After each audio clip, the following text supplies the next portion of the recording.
Good morning, everybody. I'm Rob Stone, your host for this week's Street Beat. And have you ever felt neck pain, double vision, or severe increasing headache, but just brush it off and hope it would go away on its own? Well, there are just a few symptoms to what could be a bigger issue, a concussion. And even more shocking, an estimated 58,000 people in Michigan suffer from one each year.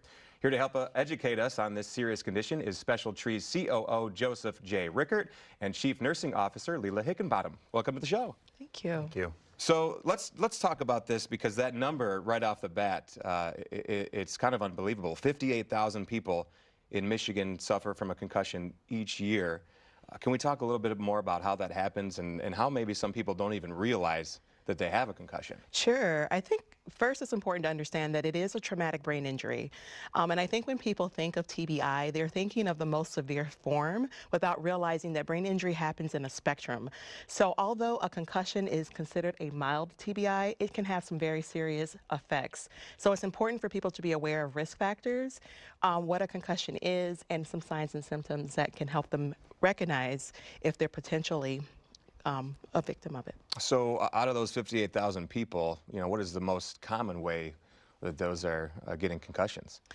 I know most popularly, we know that sports is a really big risk factor. So if you're playing particularly contact sports, so soccer, football, we were just discussing there's a high risk for females who are cheerleaders, female soccer players. But beyond that, falls, car accidents, other ways that you may have some kind of impact to the head that will unintendedly affect the brain. And we mentioned early detection, is the best thing for this, but what are some of the things that we're looking for when diagnosing a concussion? Some of the most common symptoms are dizziness, memory loss, blurred vision, fatigue, and nausea. What's critical about recognizing these signs and symptoms right away is there's a phenomenon, it's called second impact syndrome. And what that is when an individual sustains one concussion while the signs and symptoms of the previous concussion still exist. That can lead to often, or in rare cases, fatal consequences, but often it can lead to long-term damage. And I think we've seen this, many times, of course, in professional sports, football being one of them, with quarterbacks. I think that's come to the forefront. Yeah. As we were talking off air a little bit about Will Smith's movie, Concussion. What other ways you're trying to really make sure that people are aware of this? Because a lot of times, like you said, it can kind of, you just brush it off and say, oh, I'll be okay. Sure. Yeah. So what are some of the things that we're doing to really make people aware of it? Well, like what you said, awareness is key. Things like the movie, the NFL, a lot of concussion terminology, literature is going around in youth sports, but it's also, as Leila mentioned, a concussion is a traumatic brain injury, and that happens across the whole spectrum.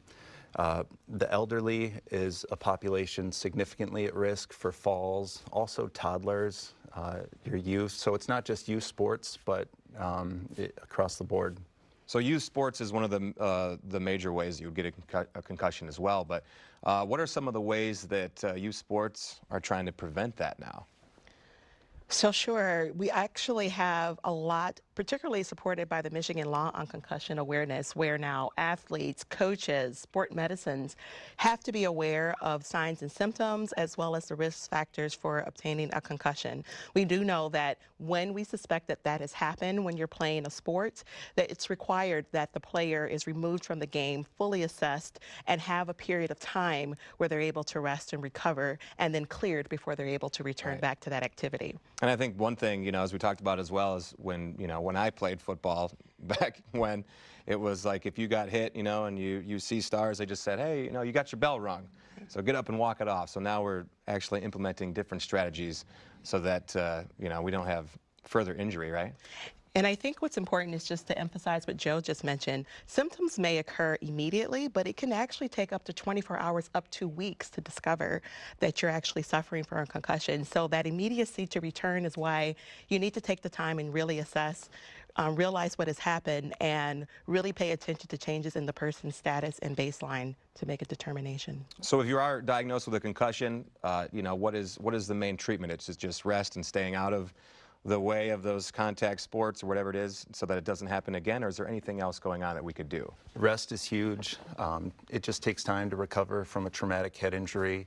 There's a good phrase, when in doubt, sit them out. So if there's any signs or symptoms, it's not worth returning to play. Okay. Anything else you'd like to add before we get going here for our viewers? I just would say that just make sure that you, first of all, follow your intuition, follow your gut. Make sure for your providers that you're informing them as well and that you're suggesting that appropriate assessments are done. And then if you need help, that there's resources such as Specialty that can help with your evaluations and come up with a treatment plan should you have a concussion and lingering factors as a result. Very good.